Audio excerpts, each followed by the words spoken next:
Il est installé sur le plateau, c'est monsieur Eugène Kra. Bonjour monsieur. Bonjour. Excellente année, puisque c'est la première fois qu'on se voit depuis 2017.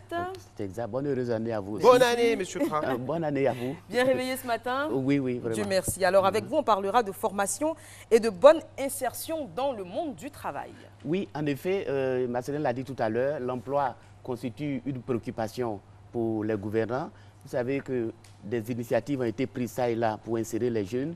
Mais vous allez voir que bien que souvent, quand il y a toutes les conditions qui sont réunies, n'est-ce pas, pour que les jeunes s'insèrent, il y en a encore qui n'arrivent pas à s'insérer. Alors personnellement, lorsque je vois un jeune en quête d'emploi, la question que je pose c'est quel emploi cherche-t-il, comment le cherche-t-il, finalement, comment est-ce qu'il compte trouver cet emploi? Et vous savez qu'il existe des techniques, n'est-ce pas, pour s'insérer dans le marché de l'emploi. Et donc, ce sont ces techniques-là que nous allons présenter. Alors, qu'est-ce qu'on appelle réellement marché de l'emploi et quelles sont ses caractéristiques? Très bien, c'est une très bonne question parce que vous savez, on parle d'insertion socio-professionnelle, on parle de marché de l'emploi. C'est un marché qu'il faut pouvoir définir. Alors, c'est le lieu, le marché de l'emploi, il faut dire que c'est le lieu où employeurs et demandeurs d'emploi se rencontrent pour discuter l'offre et la demande d'emploi. Ce marché se présente un peu comme un iceberg. Il y a la face visible et la face non visible. La face visible du marché de l'emploi qu'on appelle marché transparent, c'est, vous allez voir, ce marché recouvre donc toutes les annonces les offres d'emploi qui sont rendues publiques par les petites annonces, etc., etc.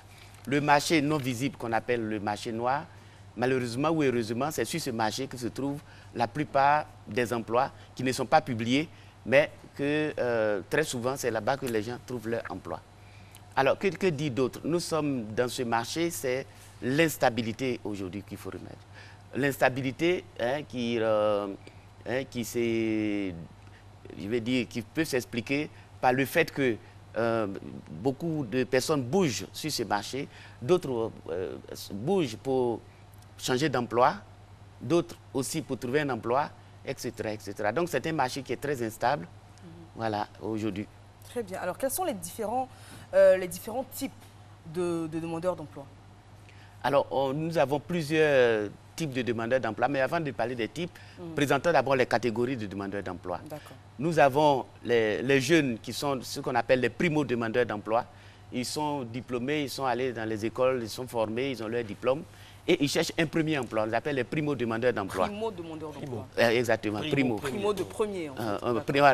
Un premier demandeur d'emploi. Et vous allez voir leur faiblesse, c'est qu'ils sont très dynamiques, mais ils n'ont pas d'expérience professionnelle. Ensuite, nous avons des travailleurs qui, pour une raison ou une autre, ont perdu leur emploi et qui sont en train de chercher à s'insérer sur ce marché. Eux, ils ont souvent beaucoup d'expérience et à cause de leur expérience supposée ou réelle, ils sont souvent très exigeants. C'est leur problème pour pouvoir trouver un emploi. Nous avons aussi aujourd'hui les femmes. Les femmes, ce n'est pas que c'est une catégorie particulière parce qu'elles ont les mêmes capacités, les mêmes compétences, mais pour la question de genre, alors on les prend comme une catégorie de demandeurs d'emploi. On a aussi les personnes handicapées qui cherchent aussi à s'insérer sur le marché de l'emploi. Donc vous voyez, il y a tout ce monde qui lutte pour un emploi, pour des entreprises peut-être qui ne peuvent pas offrir, n'est-ce pas, le nombre d'emplois à tous ces demandeurs. Alors, cela dit, M. Kra, dites-nous, finalement, comment on peut définir le chômage? Et puis aussi, quelles sont ces différentes formes? Très bien. Alors, le chômage, lorsqu'une personne, peut-être qu'il va falloir, je ne sais pas, un économiste du travail serait, à ma place, il l'aurait peut-être mieux défini que moi, mais disons que quand vous rencontrez une personne qui est sans emploi, on dira qu'il est au chômage lorsqu'il est sans emploi, qu'il n'a pas d'emploi, il est en quête d'emploi et il est disponible pour travailler. À partir de ce moment-là, s'il n'a pas encore de travail, on dit qu'il est au chômage. Voici les trois conditions pour qu'on puisse dire... Ah oui, première condition, il faut qu'il soit sans emploi. Deuxième condition, il faut qu'il soit en quête d'emploi. Et troisième condition, il faut qu'il soit disponible pour travailler. Voilà, voici les trois conditions pour dire de quelqu'un qu'il est au chômage. D'accord. Voilà. Donc, quelqu'un qui a des diplômes, qui a une formation, mais qui ne cherche pas de travail, n'est pas un chômeur. Oui, on peut dire qu'il n'est pas un chômeur. Il faut bien faire le distinguo. Et c'est très intéressant. Vrai, ça, je ne savais pas, par exemple. Voilà. Et puis surtout, il faut être disponible. C'est-à-dire que si l'entreprise appelle et qu'elle a besoin de vous demain ou dans 10 jours, il faut être capable d'assurer. Ah oui, il faut être disponible. Parce que vous savez, immédiatement. Parce qu'il y a certains qui font semblant de chercher alors qu'ils ne tiennent pas à travailler. D'accord. Ça aussi, ça existe sur le marché de l'emploi. Est-ce que la recommandation, par exemple, est une bonne technique de recherche d'emploi? Parce qu'on a parlé de marché visible, de marché noir. Ouais. En général, dans le marché noir, donc les annonces qui se font de bouche à oreille, on entend dire qu'on cherche un comptable, par exemple, ou voilà, c'est pas officiel. Est-ce que la recommandation, à ce moment-là, peut être un coup de pouce et une bonne technique de recherche d'emploi? Oui, la recommandation fait partie des techniques de recherche d'emploi. Mais pour que cette recommandation marche, il faut que la personne qui recommande soit crédible. Et qu'elle ait une influence réelle sur l'entreprise à laquelle on recommande l'individu. Et encore, il faut que la personne recommandée soit recommandable.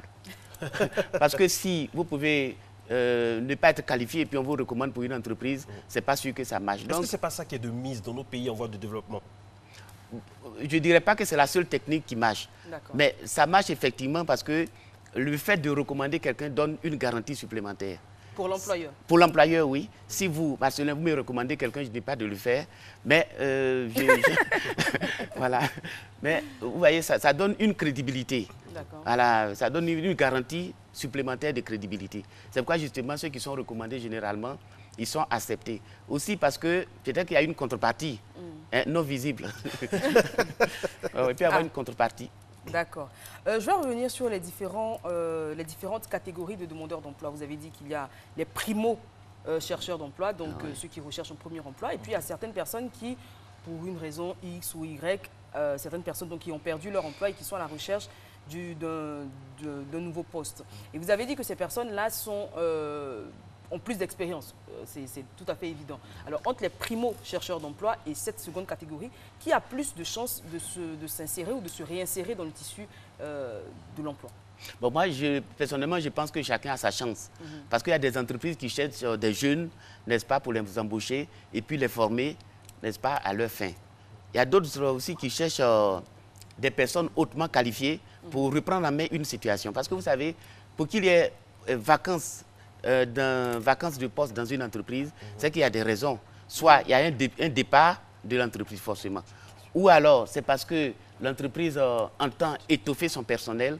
À partir de ce moment-là, il y a des recrutements. Donc, l'entreprise ne recrute pas parce qu'il y a beaucoup de demandeurs d'emploi ou alors il y a des gens qui font pitié. Non, on ne donne pas l'emploi à quelqu'un parce qu'il fait pitié. Juste un volet sur lequel j'aimerais revenir. Au niveau des seniors, comment ça s'organise en Côte d'Ivoire? Parce qu'il y a des seniors chômeurs qui aspirent aussi à l'emploi. Il faut aussi penser à eux. Des personnes de plus de 60 ans, par exemple, 50 ans, qui veulent travailler. Bon, alors, vous voyez, on a une réglementation en Côte d'Ivoire, les juristes vous le diront. Il y a une limite d'âge, n'est-ce pas, pour aller à la retraite. Mais à 60 ans, il ne sait pas quel emploi on cherche.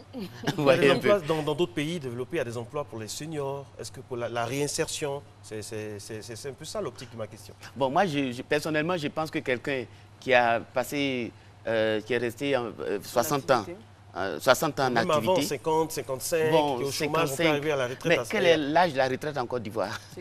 C'est 55 ou 60 ans. 55, 60 ans selon le niveau.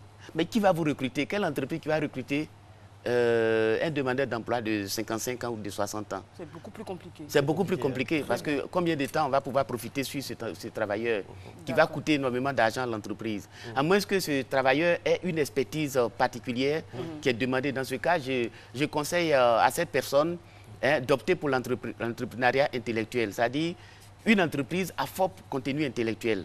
Ce qu'on appelle un cabinet d'expertise, pour être consultant par exemple, au lieu de demander un emploi salarié. Très bien. Merci beaucoup, monsieur Eugène Kra. On rappelait qu'avec vous, on parlait de techniques de chercheurs d'emploi, de recherche d'emploi, pardon. J'espère que cette rubrique a aidé ceux et celles qui sont à la recherche d'un emploi, d'un premier emploi, d'un deuxième ou d'un troisième. En tout cas, que Dieu vous guide dans vos recherches et qu'il vous aide.